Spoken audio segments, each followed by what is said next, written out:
Les 7 lois du cerveau à connaître absolument. Lorsque tu achètes un meuble Ikea, la première chose que tu fais, c'est de regarder la notice. Lorsque tu achètes de l'électroménager, tu vas regarder la notice pour savoir comment tu vas pouvoir bien utiliser la chose que tu as achetée. Quand tu achètes le dernier iPhone ou un Mac ou un PC, tu vas regarder les tutos sur YouTube, tu vas regarder comment fonctionne ce que tu viens d'acheter. Est-ce que tu t'es déjà arrêté pour savoir comment fonctionnait ton cerveau? J'en parle énormément dans mon livre Connaissance illimitée qui est sorti depuis le 2 février. Si tu ne te l'es pas encore procuré, je t'invite vraiment à te le procurer. Et dans ce livre, j'aborde un sujet qui est incroyable, qui est les 7 lois du cerveau. Et donc, un peu comme un cadeau, j'ai envie de te partager le passage et les passages concernant les 7 lois du cerveau que tu vas devoir apprendre et appliquer absolument. Parce que si tu les appliques, tu vas pouvoir être beaucoup plus productif dans ta vie de tous les jours.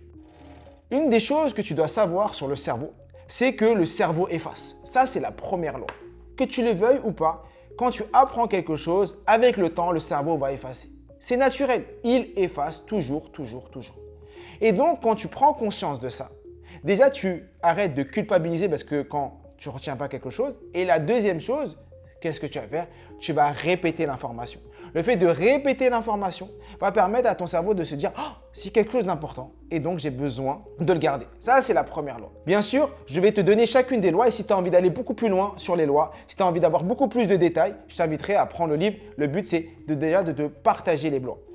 Le deuxième chose, c'est que le cerveau est plastique. Le cerveau, plus tu vas le stimuler, plus tu vas faire des choses avec ton cerveau, plus ton cerveau va apprendre. Ton cerveau, plus tu vas créer des connexions, plus tu vas faire quoi? Tu vas créer des autoroutes neuronales, des autoroutes de savoir, des autoroutes où plein de neurones vont se connecter l'une avec l'autre et vont permettre de mieux retenir. Donc, le fait de diversifier son apprentissage, d'apprendre plein de choses, ne peut que te permettre de progresser.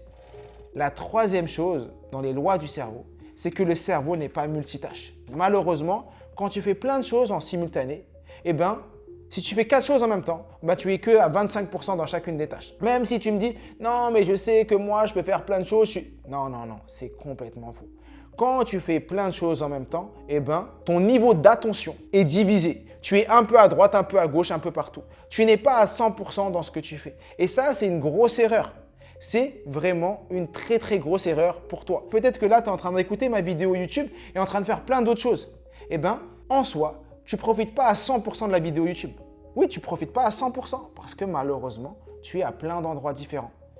La quatrième, c'est que le cerveau aime les petits succès. Plus tu vas créer des succès, plus tu vas envoyer de la dopamine. À chaque fois que tu fais quelque chose, je t'invite à décomposer les tâches que tu fais en micro-tâches. En faisant plein de micro-tâches, qu'est-ce qui va se passer? Ton cerveau, à chaque fois qu'il va faire quelque chose, a une petite réussite, dopamine. Et ça va lui donner envie de refaire la même chose ou faire quelque chose de nouveau. Pourquoi dans les jeux vidéo ou dans les jeux sur notre téléphone, on a les petites pièces qui brillent quand tu gagnes, on a les notifications qui sont là. Quand tu ouvres Instagram, le premier endroit où tu regardes, c'est en haut pour savoir si tu n'as pas des personnes qui t'ont écrit. Quand tu ouvres l'application LinkedIn, la première chose que tu regardes, c'est regarder en bas à droite si tu n'as pas le petit sticker rouge qui te dit « Ah, tu as reçu 15 messages, 20 messages, tant d'informations. » C'est naturel. Donc toi, dans ta réussite, tu vas faire en sorte de créer de la dopamine.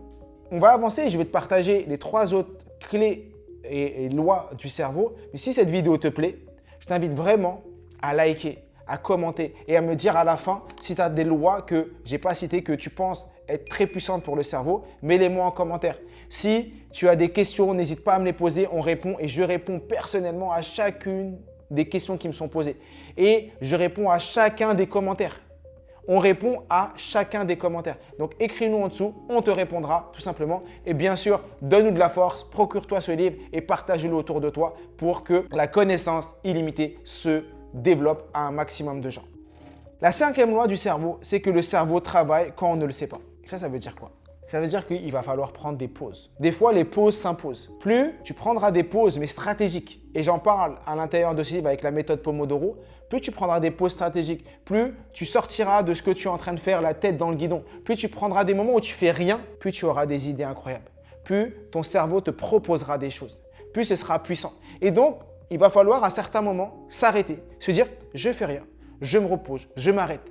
Et « je fais rien, je me repose, je m'arrête » te permettra de progresser, te permettra d'avoir des nouvelles idées. On a tous eu des idées sous la douche. On a tous eu des idées en passant l'aspirateur. On a tous eu des idées en courant, en faisant du sport. Et moi, j'aime bien courir et pas mettre de musique, pas mettre de podcast, rien mettre. Courir avec rien. Parce que quand je cours seul, avec rien dans les oreilles, ce qui se passe, c'est que mon cerveau travaille. Et là, il me propose des super idées. Ça m'arrive des fois de courir et de m'arrêter et d'écrire sur mes notes ce que mon cerveau me propose pendant que je suis en train de courir. Parce que je n'ai pas la prétention de me dire que mon cerveau me proposera 2 fois la même chose, me proposera 2 fois quelque chose d'extraordinaire. Ça, c'est la 5e loi du cerveau. La 6e que je partage dans le livre, c'est que le cerveau est composé de 2 hémisphères. Ça veut dire quoi?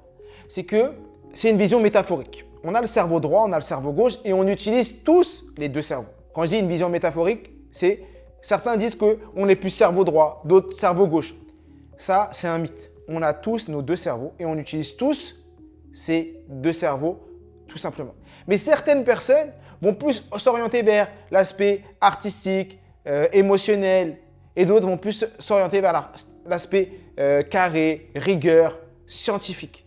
Et nous, ce qu'on va chercher, c'est à mutualiser les 2, à faire en sorte que dans nos actions, tout ce qu'on fait, on va utiliser à la fois de l'artistique, à la fois de l'émotionnel, à la fois du global. Et d'un autre côté, on va également aller sur le détail, sur la rigueur, sur les sciences. En faisant ça, permettre d'aller à 100%. Parce que si tu n'utilises qu'une partie de ton cerveau, c'est comme si tu courais à cloche-pied et que tu courais avec une seule jambe. Forcément, tu n'iras pas aussi vite que si tu cours avec tes 2 jambes, tout simplement. Et la dernière chose que je te partage, c'est que le cerveau est composé d'un GPS interne. On a l'hippocampe qui est l'endroit où notre mémoire est logée. Et il a cette notion de la spatialisation.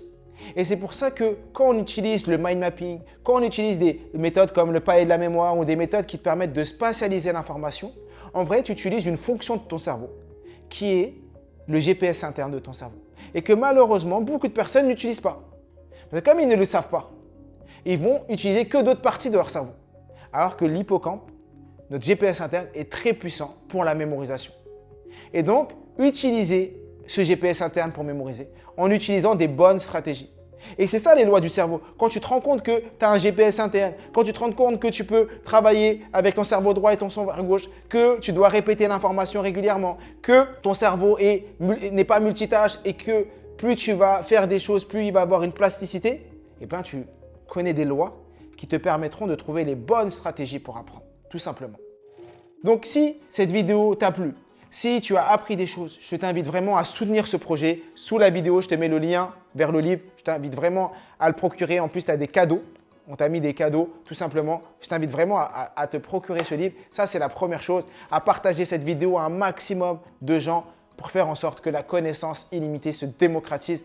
À toi de jouer. Comme je dis toujours, je suis, tu es. Nous sommes tous des illimités.